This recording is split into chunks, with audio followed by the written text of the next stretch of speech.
Well, today in these verses we hear directly from Jesus, as we have actually all through the book of Mark. And if you have a Bible app or a hard copy Bible, sometimes they might have the things that Jesus says in a colour. Sometimes that's red. So then a lot of what you're looking at today is in red. It's all Jesus talking. But are we actually listening? Are we really listening? I don't know about you, but sometimes I do that listening where I'm not listening. When Zali is telling a story about the F1 race, and like I've listened from lap 1 to lap 50, and I'm like, it's quite a long story, and the drivers, like a lot can happen. And to be honest, I'm like, do we need shampoo in that woolly shop? Or, you know, like I'm not really listening. Sorry, Zals. But sometimes it's a bit like that when we have the Bible read to us. I know for me, I often don't fully appreciate this is the Word of God, and He wants me to hear something. He wants us to hear something. And to listen well, sometimes we actually need to get rid of a few things, a few distractions. So I think just take a few seconds to move those things away. Sometimes it might just be like, what are we doing for lunch today? I'm feeling a bit peckish. What is that going to be? Other times it might be like a big whole family issue that's going on in your life, or some massive project at work or school. Don't worry, I've got stuff sitting there as well. But let's just push that back today. Actually push it back and let's listen well to what we can hear from Jesus. And as we listen, we're actually finding out that we have some choices. We can choose to be a servant. We can choose to lose our sin and cut it off. And we can choose life with Jesus and each other. Remember back to the very beginning of the book of Mark. Chapter 1, verse 1 said, the beginning of the good news about Jesus the Messiah, the Son of God. That was that one verse right at the beginning. I really have come to love that verse as we've been studying Mark, and we're doing it in our KYB group as well. The beginning of the good news about Jesus the Messiah, the Son of God. And we've spent over 8 chapters now learning about who Jesus is. And the people in the stories have been trying to figure out who Jesus is. And the disciples have been trying to figure out who Jesus is. And we've seen his power in lots of different miracles. And there's been all different types of reactions to him. And now in chapter 9, it shifts a bit.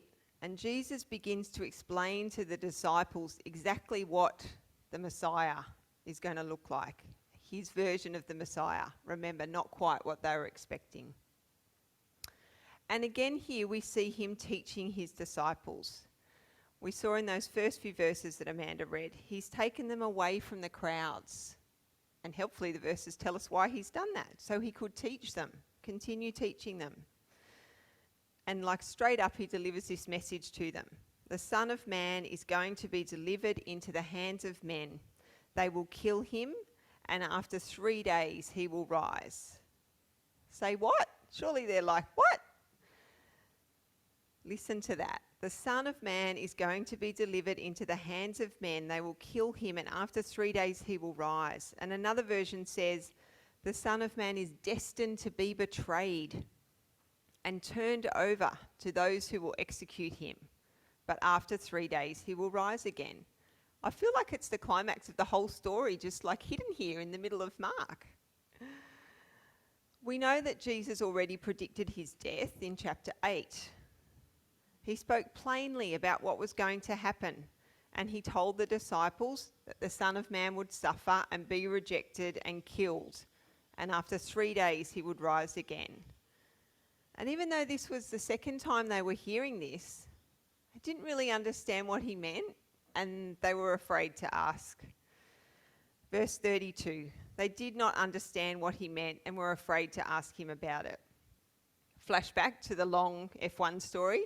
When we get to about lap 47, and I've forgotten who's out of the race now entirely. A few people fully crashed out, and I've forgotten.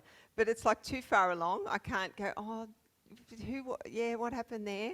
I wasn't listening properly. You know the feeling, the story's deep in, or maybe it's an instruction from someone, like your mum and dad or someone at work, and it kind of goes on and you've gotten distracted and you've missed part of the instruction, but you can't go back and ask what they said at the beginning. And I appreciate the disciples' confusion. He spent a lot of time talking to them in riddles, and now he's being really literal. Like when he says 3 days, there's no code there. He means 3 days. After 3 days, I'm going to rise. And it's hard for them to get it because it's also not what they were expecting. It's not the Messiah they'd been waiting for, to be betrayed, to be taken over by the people, to be killed. They were waiting for a Messiah to come and rule and defeat the Romans. And unfortunately, in their confusion, no one kind of puts their hands up and says, can we just get a little bit more on that there? Someone needed to go, just back on that 3 days and you being betrayed. And could we just expand just a little bit, Jesus? Just backtrack there? But no one did that. All we know is that in the next few verses that we have, they're doing some good old-fashioned arguing as they travel along the road together. I like to say the word bickering, just because I like to say that word, bickering. They were doing that. It's classic conversation, right? Who is the best? Who is the greatest? And I've tried to imagine how they got to that. Like, were they talking about what God had said, but then how did they get around to this point? Not sure, but they landed themselves here in this robust discussion about which one of them was the best. Jesus might have heard some of that banter on the road. I read a commentary that explained, I imagine people walking on long walks, like you do walk in like twos sometimes, but you might be in bigger groups and you don't kind of hear what each other's saying a bit, but more likely like Jesus at the front and probably like a bit of single file action, one commentator said, behind. But so there's probably like a bit of, passing up commentary, passing back commentary, and he would have heard a bit of that banter, I'm sure. But he waits until they get to their destination. And then maybe with just like a little bit of tone, says, what is it you were arguing about on the road? And if I was there, I would have been like, oh, look down, no eye contact, no eye contact. Is there an Old Testament manuscript? Reading, focusing, looking, no eye contact. And he breaks the silence and he calls them to him. And we are told he sits down. And that was a good clue that he was going to teach them. And they knew that. And he tells them, so you want first place? That's what you're fighting about? You need to take last place. You need to be the servant of all. He sets them straight. He totally flips it. You want to be the best? You want to be first? You need to be last. You need to be the servant. My immediate thought is that sounds really hard. And it is really hard because like being a servant has quite negative connotations for us. It's someone who is weak. It's someone who doesn't have power. They can't really stand up for themselves. They're probably poor. Not like a goal in 2022 in Sydney to be a servant, I wouldn't say. And not really a goal back then either. Servants and children, not important people in their society. So he flips it on them because they have the wrong focus. This coming week, the federal government will deliver their budget for the next year. And there's a reason why the media will cover it with, watch tonight's news for what's in it for you from the federal budget, how your family will benefit from the federal budget, how it impacts you, and we lap it up. Yep, where can I find that quick 5 points? Me, what's happening to me? We do, we love it. And Jesus flips this whole idea on us, and it is a hard concept to get a hold of, to be a servant. We want to be good first. He says, no, backtrack on that. You need to be last. You need to be a servant. And I wonder how the disciples are feeling kind of right now about their discussion about who was the best. Kind of sheepish, probably still trying to look at the floor. And Jesus brings a 3D example in for them, a life example. He has a little child that he brings into their space, which would have been unusual, I think, maybe in that context that they were in. And he holds the child in his arms. And he says, you need to welcome people like this. You need to welcome the weak, the poor, the ones who don't normally get attention. And when you do that, you're welcoming me. The child is such a powerful example of welcome and inclusion for all of us. And I'm not saying we get inclusion right all the time. We don't. In our church, in our families, at work, at uni, we don't always get inclusion right. Jesus does the best versions of inclusion. We've had so many examples already in what we've studied in Mark. And he's just saying to them, you've got to flip your thinking on everything. Remember, they're wanting big Messiah, powerful army person to come and change their lives and lead them. And just slowly by slowly, every story is just flipping that around in their heads. So as we listen carefully to this story, we have to choose to be a servant. And sure, we're going to have things to be sheepish about, like the disciples did.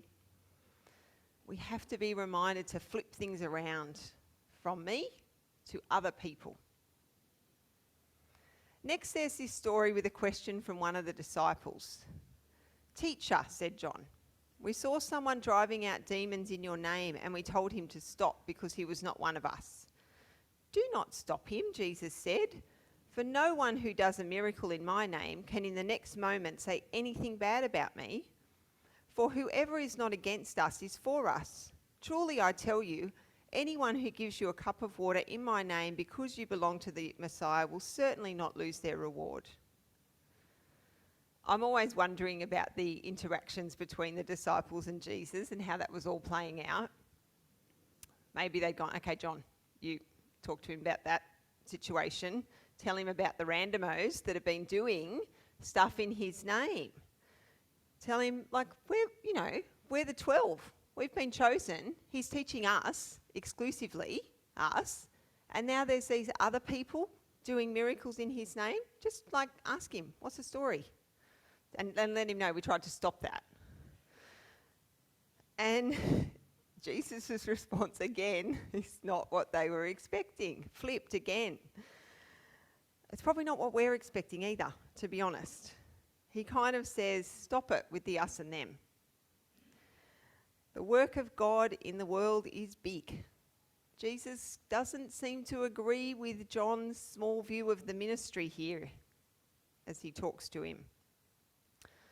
It was bigger, and Jesus made that point. He basically says, don't stop them. If they're doing it in my name, they're not the next minute going to be speaking badly about me. Let them do it. They're doing it in my name. I'm really challenged by this because I'm quite good at generalisations, big sweeping statements, that just cover groups of people, big groups of people. And I can do this to Christians as well. You can cover big groups of people with, they think that, and I know, Jesus wouldn't have done that, so they must all be, I don't have time for that. Or they're loose on that. Whoa, slippery slope. No, not having any of that. Big generalisations that I would make about people. And I need to be reminded, like here in these verses, there are many, many, many people doing the work of Jesus. No, I'm not always going to agree with their traditions or sometimes their messaging. And yes, they might actually have some things wrong. And reality check, so might I. And so might we. We actually might have some things wrong. But I think it's possible in all these groups of people, all these different groups, they might have some things wrong, but there are also honest Christians who are loved by God, doing things in his name. And that's pretty amazing. And that little story that we just had, the interaction with John, the question, it's a lot like the first few verses. The disciples kind of misjudged. They misjudged their own importance, first up, while they argue about who was the greatest. And then they misjudged their importance as a group. So let's not misjudge our own importance. Let's be open to listening Am I prepared to listen well? Am I prepared to have my view widened or changed? And yeah, for sure I am, if it means I get to put my view and the other people agree with me. Yeah, I'm open to listening well.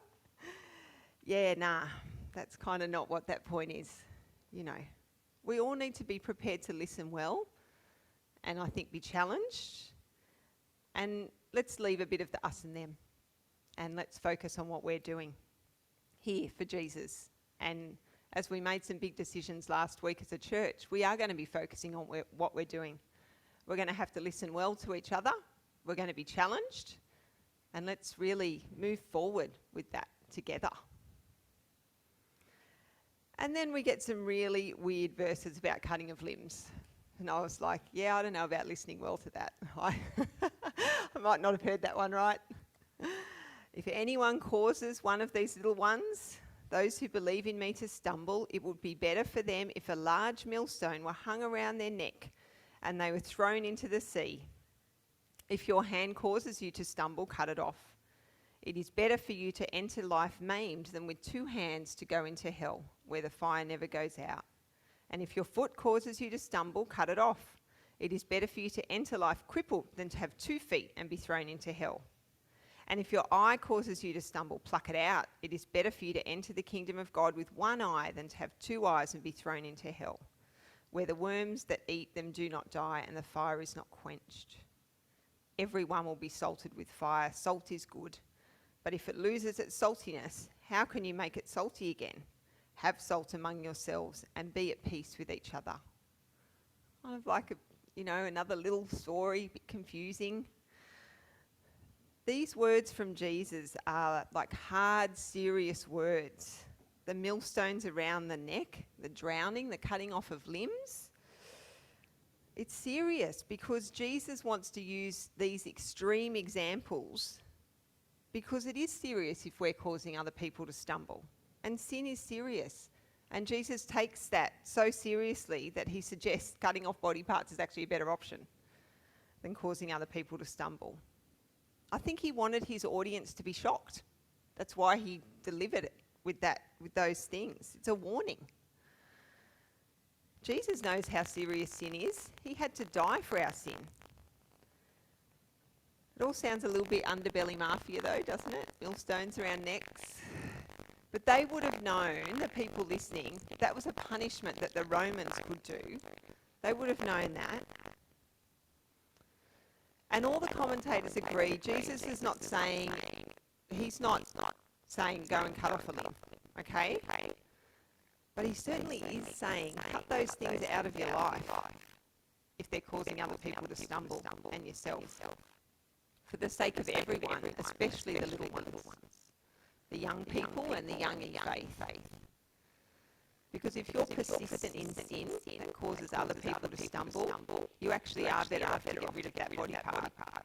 That's what he's saying. If we listen hard to these verses, I feel like it keeps giving us options. Gives us the better choice. We make choices all the time, and some of them are not easy. Sometimes sin is kind of easier choice. But these verses show us that choosing life is much better. And then be salty. So strange. A bit of cooking advice. With life advice.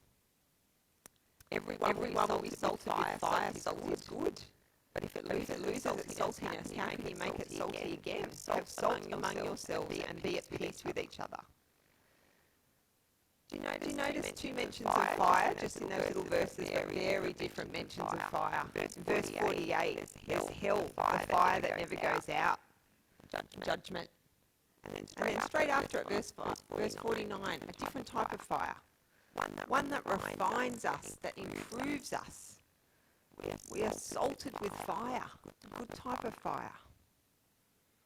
Now I know being salty has different meanings these days, because I've heard teenagers talk about so-and-so salty with so-and-so. And that means that you're annoyed and you're quite irritated at them. You're feeling a bit salty at them. At them? Is that how we do it? With them. Anyway, just salty. You're just feeling salty. Yeah, it covers a lot, I think, when you're just feeling salty. This is not the salty that Jesus is talking about. He actually wants us to be salty. If you're an older Christian, you can be salt. You can be salt by enriching and preserving the next generation. Like salt enriches and preserves food. We can actually do that for each other. We can be an example to each other. We can help each other. We can offer to show up for each other. We can have conversations with our young people. We can listen to them. We can talk to them about their faith. And the young people, you can listen as well. And you can engage and share. And then just like the last, I think it's like 7 words, just thrown in there right at the end. And be at peace with each other. Simples. Simple way to finish that whole chapter. Be at peace with each other. I'm glad we wrapped that up with something really easy to do in church life with each other. Not. Well, remember though, the disciples had just been basically arguing with each other. They've been having a fight, right? They've been arguing with each other about who's the best. So he's reminding them, be at peace with each other. Yes, be separate from the world, but don't be separate from each other. We have to be different from the world. We have to cut things out of our life that are causing us to stumble. Being a servant, that's going to be different from the world. We have to be different from the world. But not with each other. Be at peace with each other. I have to say, reading these verses, these little stories, we get insights into Jesus and what he wants for us and the disciples, and spending time trying to understand them is actually kind of hard, what that means for us today. And it is hard. Like, it's easy to laugh at the disciples and their bickering. That's kind of the easy thing about the verses, but the rest of it's quite hard. But as we kind of listen and digest these warnings, let's not do what they did and misjudge our own importance as they argued over the best. Let's not do that. Let's not misjudge our importance as a group like they did. We have a choice, and we have a really, really good option. Let's focus on Jesus, the perfect servant. We are saved by him. We are loved by him. All of us, young and old, as we journey together, let's be filled with hope and peace with each other as we do this journey of life together. And let's be servants. Let's be servants here in our church. Let's be servants in our school communities, in our work communities, just in our family communities. And let's listen well. Let's listen well to each other and listen well to what Jesus has to say. And as we're thinking about that and as we listen, I find singing, not that I sing much, but hearing songs and thinking about songs can help us listen as well. It's just another way of digesting and listening. And this song we're going to sing now in the verse 4, it just says, so let us learn how to serve and in our lives enthrone him, each other's needs to prefer, for it is Christ we're serving. And why are we serving Christ? We're going to sing that first up, because he came from heaven, and he, not to be served, but to serve and give his life that we might live. That's our God, the servant king. And he calls us now to follow him. Let's sing that together.